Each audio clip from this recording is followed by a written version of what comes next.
మమ్మల్ని చూసి పరిగెత్తుకుంటూ వచ్చి మీ తాగేసి నీ సమస్య చెప్పావు.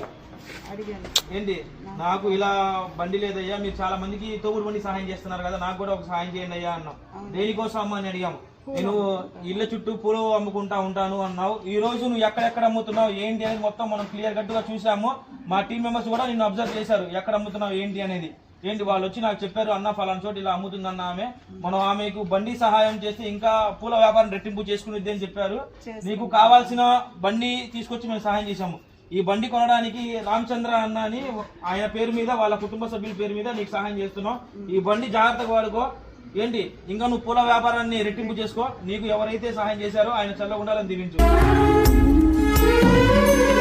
నేను బండి మీద వెళ్తుంటే బాబుని చూశాను. నేను నా బాధ చెప్పాను, అయ్యా ఇట్లా బుట్ట మీద పూలు అమ్ముకోవాలి, నాకు బండి కావాలన్నాను. తెల్లారిపాటికి తీసుకొచ్చి ఇచ్చాడు ఆ బాబు. వాళ్ళకి ధన్యవాదాలు.